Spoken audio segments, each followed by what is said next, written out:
सावधान, निफ्टी में आ रहा है 2008 से भी बड़ा क्रैश।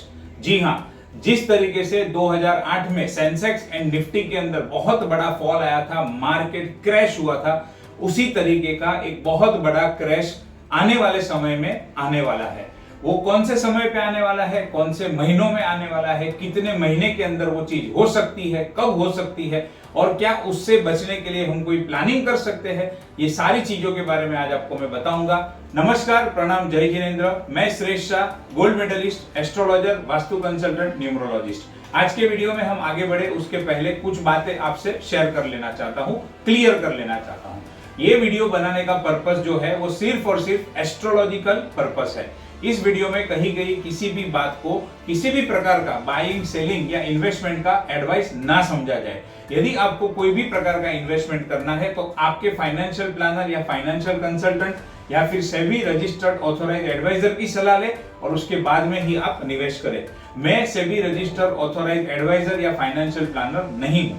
ये वीडियो बनाने का पर्पस सिर्फ और सिर्फ मेरे एस्ट्रोलॉजिकल रिसर्च को शेयर करना है। मैंने कुछ रिसर्च किया है जहां पर एस्ट्रोलॉजी के कुछ प्लैनेट्स एंड शेयर मार्केट की पोजीशन को कंबाइन करके कुछ इंपॉर्टेंट तथ्य मैंने निकाले हैं, वो आपके साथ में शेयर करना चाहता हूं। ये वीडियो में कही गई किसी भी बात को फॉलो करके अगर आप कुछ इन्वेस्ट करते हो और उसमें यदि आपका कोई लॉस होता है तो उसके लिए मैं या मेरी चैनल जिम्मेदार नहीं है।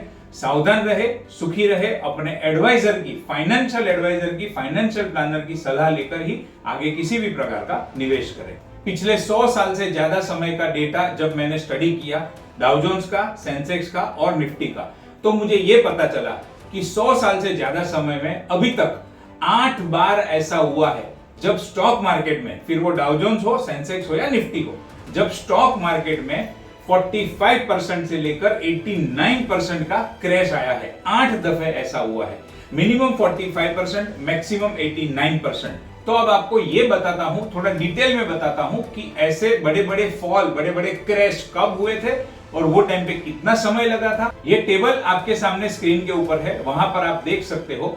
डाउ जोन्स में सितंबर 29 से लेकर जुलाई 32 तक 35 मंथ्स का समय था और वहां पर 89% का क्रैश हुआ था। वही डाउ जोन्स में मार्च 37 यानी कि 1937 से लेकर मार्च 1938 13 महीने का समय था, 49% का क्रैश हुआ था।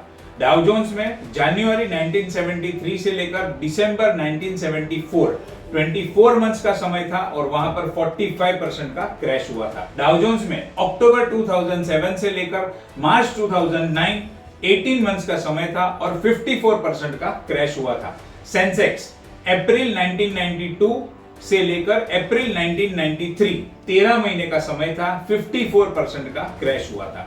अगेन सेंसेक्स फरवरी 2000 से लेकर सितंबर 2001 20 महीने का समय था, 56% का क्रैश हुआ था।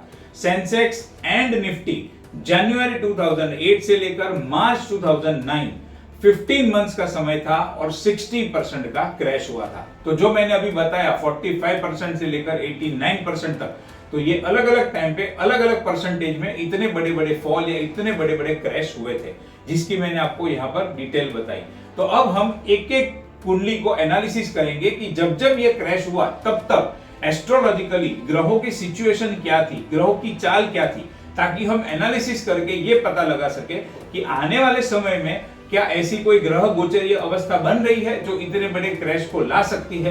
तो अंत तक सुनिएगा, ध्यान से सुनिएगा, एक एक चीज आपको आज मैं डिटेल में बताऊंगा। ये जो कुंडली आपके सामने आप स्क्रीन के ऊपर देख रहे हो, वहां पर देखिए सितंबर 1929 से लेकर जुलाई 1932, ये जो कुंडली की डेट है वो है 1 सितंबर 1929 की।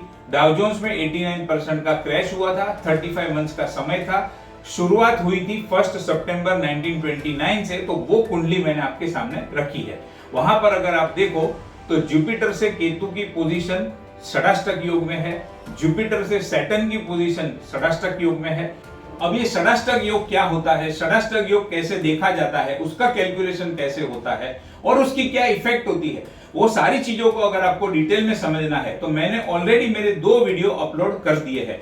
एक का टाइटल है निफ्टी में भारी गिरावट कब, सावधान रहे, सुखी रहे, और दूसरे वीडियो का टाइटल है सावधान, जल्द आ रहा है 30% का क्रैश निफ्टी में। ये दोनों वीडियो के अंदर मैंने षडाष्टक योग के बारे में, उसके कैलकुलेशन के बारे में, उसको कैसे देखा जाता है, जुपिटर की क्या पोजीशन होती है, षडाष्टक योग किस तरीके से शेयर मार्केट को ट्रबल करता है, शेयर मार्केट किस तरीके से गिरता है, ये सारी चीजें मैंने ये दो वीडियो के अंदर डिटेल में बताई हुई है। आज उसमें से कोई भी चीज यहाँ पर रिपीट नहीं करूंगा।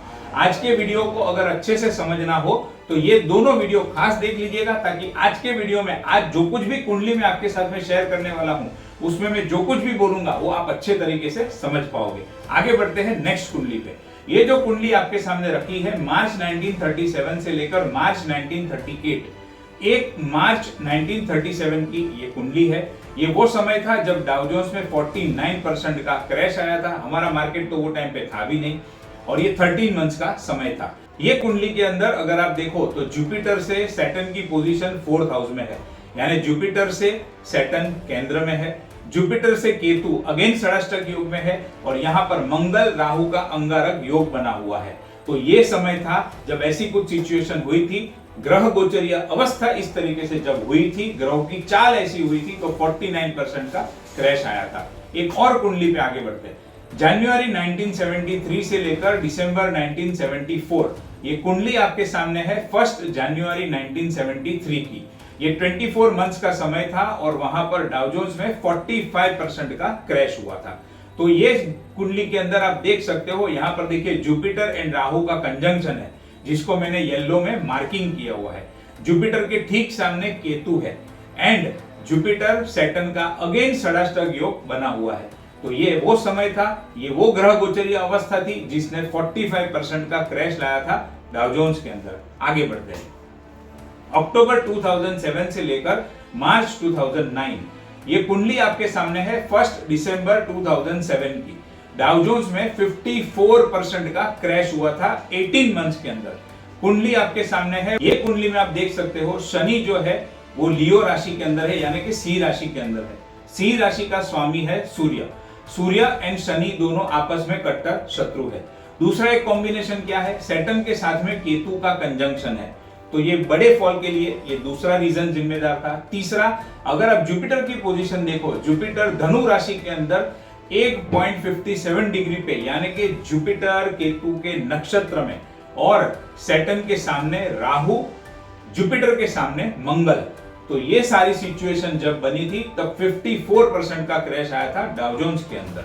ये तो हो गई डाउ जोन्स की बात। चलिए अब बात करते हैं सेंसेक्स की।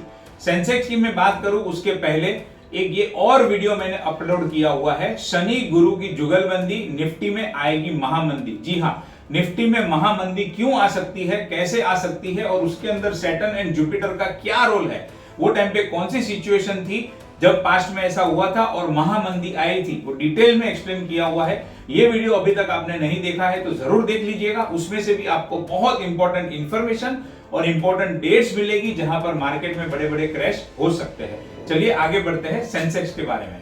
सेंसेक्स की यदि मैं बात करूं तो अप्रैल 1992 से लेकर अप्रैल 1993, ये 13 महीने का समय था जहां पर सेंसेक्स में 54% का क्रैश हुआ था। ये कुंडली आपके सामने है, वो है 31 मई 1992 की। ये कुंडली के अंदर आप देख सकते हो, यहाँ पर सैटर्न एंड केतु का षडाष्टक योग बना हुआ है, सैटर्न एंड जुपिटर का षडाष्टक योग बना हुआ है, राहु की दृष्टि जुपिटर के ऊपर है, एंड अगेन जुपिटर की डिग्री आप देखो तो जुपिटर की डिग्री है 12.12, यानी जुपिटर वो टाइम पे केतु के नक्षत्र में थे। तब वो टाइम पे ये सारी सिचुएशन ऐसे बनी थी कि जिसके अंदर 54% का क्रैश आया था सेंसेक्स में। एक और कुंडली आपके सामने है, फरवरी 2000 से लेकर सितंबर 2001, 20 महीने का ये समय था जहां पर सेंसेक्स में 56% का क्रैश हुआ था। कुंडली आपके सामने है, वो है 1 फरवरी 2000 की। ये कुंडली के अंदर अगर आप देखो तो जुपिटर एंड सैटर्न का कंजंक्शन बना हुआ था। सबसे पहली बात, जुपिटर की डिग्री आप यहां पर देखो तो जुपिटर मेष राशि में 3 डिग्री 56 मिनट, यानी कि जुपिटर केतु के नक्षत्र में। अगर शनि की बात करूं तो शनि मेष राशि में थे, यानी जुपिटर के साथ में ही थे, लेकिन शनि मेष राशि में थे और मेष राशि में शनि नीच के होते हैं, यानी सैटर्न जो है वो अपनी नीच राशि में थे। ये तीसरी सिचुएशन। चौथी कंडीशन, जुपिटर से केंद्र में राहु, जुपिटर से केंद्र में केतु।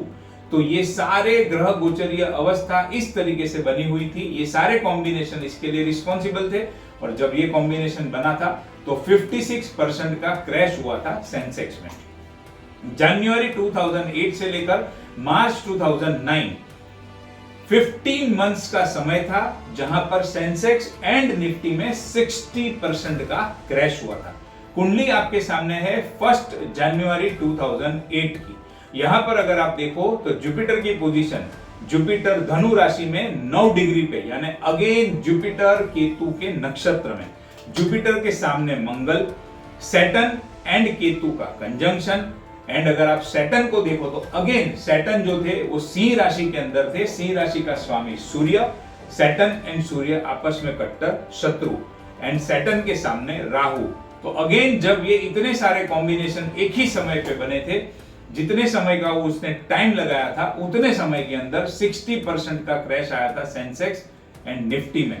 तो क्या ऐसा आने वाले समय में होने वाला है, और अगर होने वाला है तो कब होने वाला है, कौन सी डेट के ऊपर, कौन से महीने के अंदर ये चीज होने वाली है, क्या हमें उसका पहले से पता लग सकता है, और अगर हमें पहले से पता लग सकता है तो क्या इस चीज का हम कुछ प्लानिंग कर सकते हैं ताकि ये सिचुएशन में नुकसान होने के बदले हमारा नुकसान बच जाए और उल्टा हम प्रॉफिट में आ जाए। क्या ऐसा हो सकता है? जी हाँ, बिल्कुल हो सकता है। आज के वीडियो में वही मैं आपको बताने वाला हूं।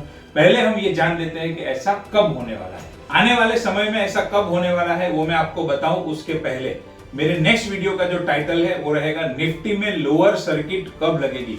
कंप्लीट एनालिसिस, डिटेल में एनालिसिस करके मैं आपके सामने आऊंगा और आपको बताऊंगा कि निफ्टी में लोअर सर्किट कब लग सकती है। दूसरा जो मेरे वीडियो का टाइटल रहेगा आने वाले समय में वो है गोल्ड एंड सिल्वर की चाल, मालामाल या फिर बुरा हाल, मालामाल या फिर कंगाल। तो ये टॉपिक के ऊपर भी मैं वीडियो बना के आपके सामने आऊंगा ताकि आपको पता चले गोल्ड एंड सिल्वर की क्या पोजीशन रहेगी। आने वाले समय की अगर मैं बात करूं तो ये कुंडली आपके सामने है और चार्ट की जो डेट है वो है 13 नवंबर 2026। ये कुंडली में आप देखो तो जुपिटर की पोजीशन, जुपिटर वो टाइम पे रहेंगे सिंह राशि के अंदर और जुपिटर की डिग्री होगी 1.22, यानी कि अगेन जुपिटर वो समय पे केतु के नक्षत्र में रहेंगे, सबसे पहली कंडीशन। दूसरा, जुपिटर एंड केतु का कंजंक्शन रहेगा वो टाइम पे। तीसरा, जुपिटर केतु के कंजंक्शन में साथ में मंगल भी रहेंगे वो टाइम पे। और जुपिटर एंड सैटर्न का षडाष्टक योग बनेगा उस समय पे। उसी के साथ में जुपिटर के सामने रहेंगे राहु और शनि जो है वो रहेंगे मीन राशि में। पास्ट में जब ऐसा बड़ा वाला फॉल आया था तब वो टाइम पे भी एक ऐसी सिचुएशन थी जहां पर शनि मीन राशि में थे और बहुत बड़ा क्रैश आया था। तो आप देख सकते हो कि पास्ट में जितने जितने कॉम्बिनेशन बने थे वो सारे कॉम्बिनेशन 13 नवंबर 2026 वाली कुंडली में बन रहे हैं। हालांकि जुपिटर का केतु के नक्षत्र में गोचर 31 अक्टूबर 2026 को ही हो जाएगा, यानी सबसे पहली जो कंडीशन है कि जब जब जुपिटर केतु के नक्षत्र में होते हैं मार्केट में बड़ा क्रैश आता है। तो उसमें से पहली कंडीशन तो 31 अक्टूबर 2026 से ही शुरू हो जाएगी। तो वहीं से हमें बहुत सावधान रहना होगा, बहुत केयरफुल रहना होगा। ये मैंने जो डेट आपके सामने निकाल के रखी है उस समय पे तो 4-5 कॉम्बिनेशन एक साथ में बनेंगे, इसके लिए स्पेशल ये कुंडली मैंने आपके सामने रखी है 13 नवंबर 2026 की। और आज मैंने एक कंपैरिजन भी बनाया हुआ है कि पास्ट में जब जब ये बड़े बड़े फॉल आए तब ऐसी कौन सी मेन सिचुएशन हुई थी, मेन ग्रहों की कॉम्बिनेशन हुई थी, और आने वाले समय में ये जब होने वाला है उसका मैंने कंपैरेटिव स्टडी किया है जो आज मैं आपके साथ में अभी शेयर करने जा रहा हूं। वो चीज मैं आपको बताऊं उसके पहले अगर ये वीडियो आपको पसंद आया है तो इसे लाइक जरूर कीजिएगा, आपके सर्कल में लोगों के साथ में शेयर जरूर कीजिएगा ताकि इतने बड़े स्टॉक मार्केट के क्रैश से आने वाले समय में लोग बच सके, उनका नुकसान ना हो, कम से कम नुकसान हो और ऊपर से उनको कुछ बेनिफिट हो जाए। मेरे सोशल मीडिया के जितने भी प्रोफाइल है वो सारे प्रोफाइल की लिंक्स मैंने ये वीडियो के डिस्क्रिप्शन बॉक्स में शेयर की हुई है। अगर आप चाहो तो यहाँ से मुझे सब्सक्राइब और फॉलो कर सकते हो। ये वीडियो कैसा लगा उसके ऊपर कमेंट जरूर कीजिएगा। आने वाले समय में और बेहतर वीडियो लेकर मैं आपके सामने आऊंगा। चलिए बात करते हैं कंपैरिजन की। ये कंपैरिजन आपके सामने स्क्रीन के ऊपर है, पास्ट एंड फ्यूचर। तो पास्ट में क्या क्या हुआ था, फ्यूचर में कौन सा कॉम्बिनेशन बनने वाला है उसको अब हम समझेंगे।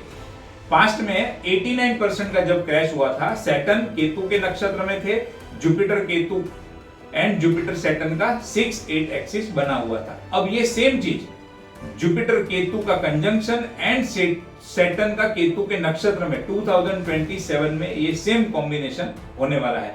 शुरुआत 31 अक्टूबर 2026 से हो जाएगी। 13 नवंबर 2026 की कुंडली अभी मैंने आपको दिखाई, वो तो भयंकर सिचुएशन होगी और ये अभी हम कंपैरिजन मैं आपको बता रहा हूं। 49% का जब क्रैश हुआ था, सैटर्न वो टाइम पे मीन राशि के अंदर थे एंड जुपिटर केतु का 6-8 एक्सिस बना हुआ था। तो ये सेम चीज एट प्रेजेंट शनि जो है वो मीन राशि के अंदर है एंड जुपिटर केतु का कंजंक्शन बनेगा नवंबर 2026 में। 54% का क्रैश हुआ था जुपिटर केतु के नक्षत्र में एंड सैटर्न अपनी एनिमी के साइन में थे, यानी अपने शत्रु के घर में थे, शत्रु की राशि में थे। तो उसी तरीके से जुपिटर इन केतु नक्षत्र 2026 में आ जाएंगे, मैंने ऑलरेडी बताया। एंड 2027 में भी एक ऐसा टाइम आने वाला है जब जुपिटर केतु के नक्षत्र में रहेंगे। उसी के साथ साथ में Saturn will be in enemy sign in 2027। जब जब शनि अपने शत्रु की राशि में आते हैं, नीच के होते हैं, तो मार्केट में बहुत बड़ा क्रैश आता है। इतनी कुंडलियां आज मैंने आपको दिखाई, उसमें आप समझ गए होंगे। 56% का क्रैश, सैटर्न जुपिटर का कंजंक्शन एंड सैटर्न डेबिलिटेटेड मतलब सैटर्न नीच के।